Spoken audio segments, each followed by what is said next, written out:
Hi there, welcome to my channel. In this video, we are going to solve another interview problem. And the problem is to find the longest common prefix. So here we are given with array of strings, and here we have to find the longest common prefix. So basically, what we have to do, we have to find the intersection. We have to find the common string among all of this. So the approach would be first, we'll take this string. After that, we'll go to the next string and we'll find the intersection of these two. And in this case, the intersection is flower. After that, we'll consider this as a prefix. Then we'll take the next element. After that, we'll find the intersection again and we'll get FL. So the approach is while we have to go through this array of string, and while going through it, first we'll consider the first element as a prefix. Then we'll go to the next element. Then we'll try to find the intersection of it. And whatever the output is, we'll put it into the prefix variable. After that, again, we'll go to the next element. Then the same operation will keep on repeating. So let's see programmatically how we are going to do this. So I'll write a pseudocode first. So here we are going to create one variable prefix, and we are going to take the first element. So this is an array. We are taking first element of it and we are putting it into prefix. So in our case, we are putting flower in this variable. After that, we'll loop through the array, each element of the array, and we'll start from first index because 0th index we have already taken. So we'll start from 0, we'll go till the length. This is just a pseudocode, so I'm not writing a proper syntax. We'll go through each element, and while going through, we'll find the intersection. And how to find it? So first, we'll check if this string is present in this particular string or not. If it is not, then we'll remove the last character from it and we'll again check. So we'll keep doing this operation. We'll compare it. If not present, we'll remove the last element, then again compare, then remove the last element. So we'll keep on doing till it matches. So for that, we have to do one more loop inside here. So this operation we have to do multiple times. So I'll put it inside while loop, and here I'll do that checking, and based on that, I'll calculate prefix, and at the end, I'll return it. So this is just a structure of a program. Now let's see the actual program. I will remove this whole thing. Now let's write a JavaScript program. So I'll write a JavaScript function. I'll call it LCP, and we have a input with us. And here I'll create one variable, and here I'll take 0th element. If you want to check for null or empty array, you can do it here itself. You can just put a if block here and you can do your checking. Then after this, I'll loop through this array. So I'll start from 1, the index 1, and I'll go till the length.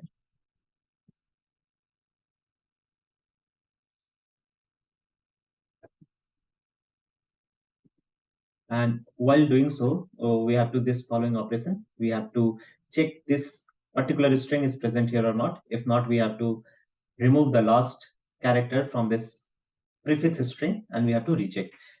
And that option is kind of recursive. So we are going to use while loop. And here we'll take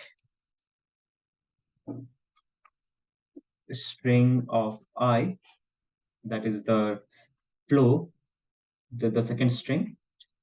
And here we'll do index of prefix. And if you're aware with this index of function, this returns the occurrence of the string of this string in this particular string.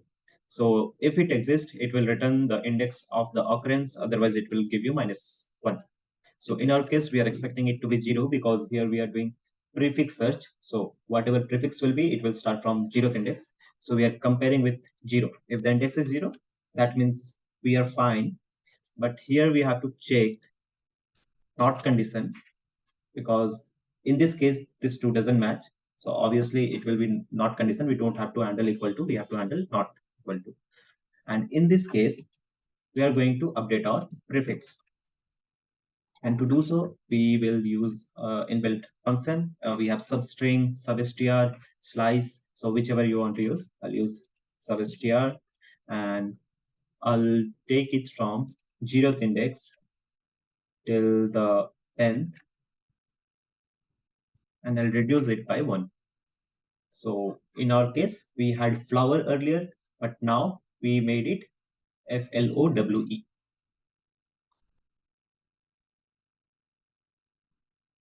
And after that, we'll continue the loop. So in this iteration, what will happen? We had flower in our prefix. Let me take pen. Yeah, we had flower earlier. When it came here, this was not equal to 0. So the condition met, it will go inside, and we are removing r from here. Now what is left? Now we have only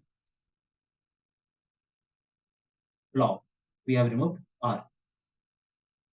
In the next iteration, this condition will again satisfy, because str1, which is flow, we are searching for another string inside that string, which is prefix.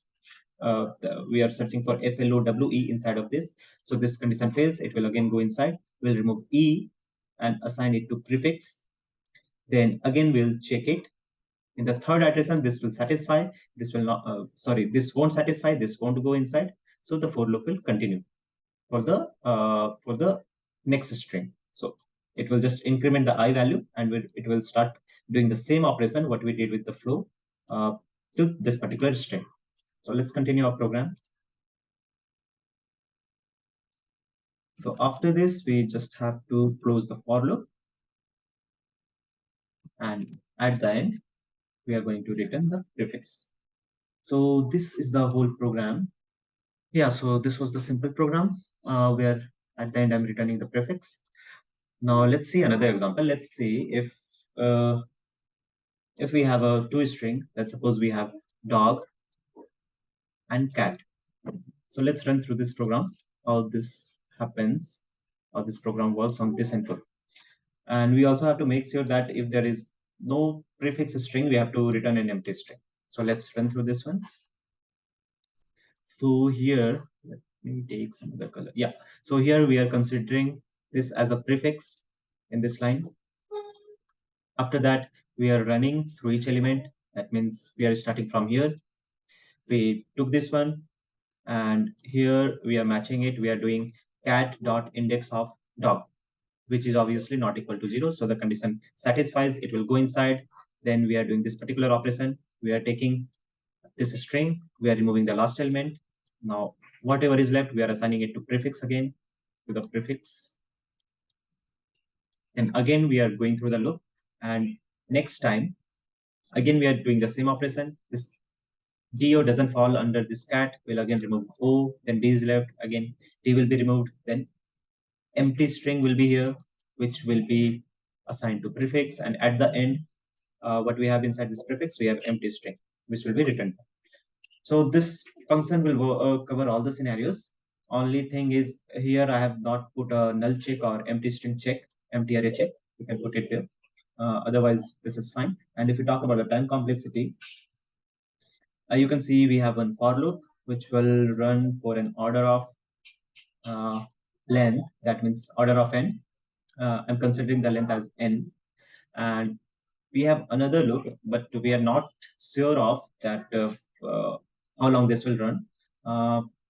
But this may run up till the length of uh, max string. So overall, our time complexity will be order of n into max string length. So this is the time complexity for this particular function. And in case if you have any doubt regarding this this program, you can really ask me question on the comment section below. And that's it for this video. I'll see you in my next video. And if you find this video useful to you, don't forget to like, share, and subscribe. Thank you.